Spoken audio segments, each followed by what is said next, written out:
masuk pada bagian pertama perkuliahan ini, mulai dari konsep dasar matematika, ekonomi, dan bisnis. Jadi konsep dasar matematika, ekonomi, dan bisnis ini yang akan awal kita pelajari itu merupakan dasar daripada konsep ini. Pertama itu adalah konsep himpunan. Baik, ini adalah kumpulan kendaraan roda 4 dan yang ini adalah kumpulan unggas. Nah, jika teman-teman melihat dari kumpulan ini, maka menurut kalian ini kumpulan itu apa sih?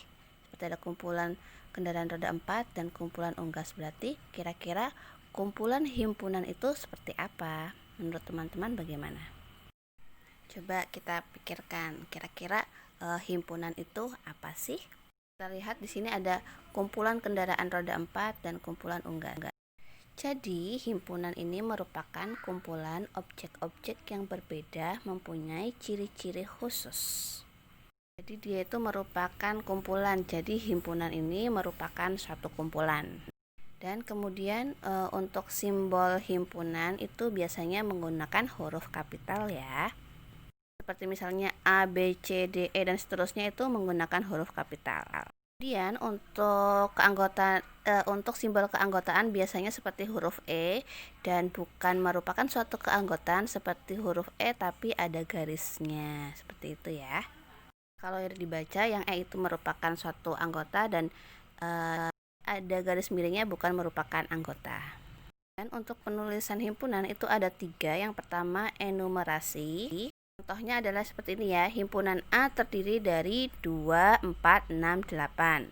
Kemudian kedua adalah deskripsi atau kita deskripsikan itu anggotanya, seperti A adalah himpunan bilangan genap kurang dari 9. Dan yang ketiga itu adalah notasi. Ini bentuknya seperti ini. Jadi cara bacanya adalah AX, di mana X merupakan bilangan genap kurang dari 9. Jadi ini merupakan notasi bentuk himpunan. Ketiga model ini, baik itu enumerasi, deskripsi, dan notasi, ini merupakan penulisan dalam bentuk himpunan. Selanjutnya adalah operasi himpunan. Yang pertama adalah irisan. Itu gambarnya seperti apa sih? Jadi irisan itu gambarnya seperti ini ya. Nah, ini merupakan irisannya yang diarsir itu merupakan irisan. Sedangkan gabungan adalah seperti ini. Jadi yang terarsir itu semuanya, baik himpunan A maupun himpunan B itu terarsir. Contohnya, kalau yang irisan A sama dengan 2, 4, 6, 8, 10 dan B sama dengan 4, 10, 14, 18. Maka A simbolnya irisan ini seperti ini, lingkaran, setengah lingkaran ya. B yang anggotanya A dan juga anggotanya B itu siapa? Dan ternyata itu adalah 4 dan 10. 4 ada di A dan juga ada di B. Begitu juga 10 ada di A dan 10 ada di B. Maka irisan A dan irisan B adalah 4 dan 10. Kemudian untuk yang contoh gabungan, himpunannya sama ya, A gabungan B, berarti kita tulis semuanya. Sama ditulis sekali saja, maka gabungan A dan B adalah 2, 4, 6, 8, 10, 14, 18. Sekarang kita masuk ke aturan pemfaktoran. Nanti ini sering kita gunakan ketika kita sudah masuk menggunakan fungsi linier maupun non-linier. Itu nanti ya. Tapi ini kita perlu pelajari dulu sebagai dasarnya ya. Teman-teman semuanya sebelumnya pernah pelajari ya. Nah, sekarang kita ingat kembali. Jadi ada bentuk A kuadrat plus 2AB plus B kuadrat. Maka akan seperti itu ya. Bentuk A kuadrat min 2AB kuadrat plus B kuadrat, maka pemfaktornya seperti itu. Seperti halnya juga bentuk X kuadrat plus BX plus C sama dengan, maka bentuk kuadratnya seperti ini. Itu ya.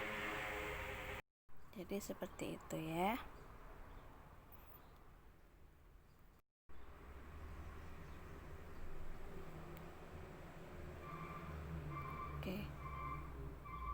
Contohnya adalah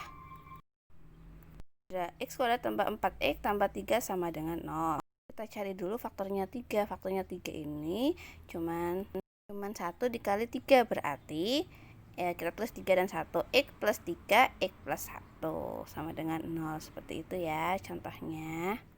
Ingat kan ya dulu matematika pada saat SMP, SMA. Nah, sama seperti ini. Nah, kebetulan ini kan semuanya positif. Misalnya jika ada negatifnya maka kita sesuaikan. Contoh berikutnya adalah x kuadrat min 4x plus 3 sama dengan 0. Kalau ini ada yang negatif ya. Kalau tadi kan itu positif semua, jadi akan mudah. 3 itu kan hanya 3 sama 1, maka taruh aja 3 dan 1-nya. Biar jadi negatif 4, maka bagaimana? Nah, maka kita taruh negatif 3 dan negatif 1. Gitu ya. Ini pemfaktoran untuk mengingat kembali materi matematika yang pernah kalian pelajari sebelumnya. Kemudian ada pecahan, desimal, persentase. Nah, apalagi ini pasti kalian sudah mengetahuinya ya sebelumnya. Jadi ada pecahan, desimal, dan persentase. Contoh pecahan seperti ini ya, 1/2. Kalau kita ubah menjadi desimal maka 0,5. Kalau kita ubah ke persentase maka 0,5 kali 100% sama dengan 50%. Seperti itu ya. Sangat mudah. Itu mudah sekali kalau untuk pecahan, desimal, dan persentase. Nah, kali ini akan Ibu sampaikan tentang penilaian harian untuk tugas awal ya. Ya, tugas penilaian harian yang pertama adalah sajikan himpunan bilangan prima lebih dari 1 dan kurang dari 20 ke dalam 3 cara penulisan himpunan. Nah, tadi kan himpunan ditulis dengan 3 cara ya, ada enumerasi, deskripsi, dan notasi. Nah, nanti silakan teman-teman ubah ke dalam bentuk tersebut.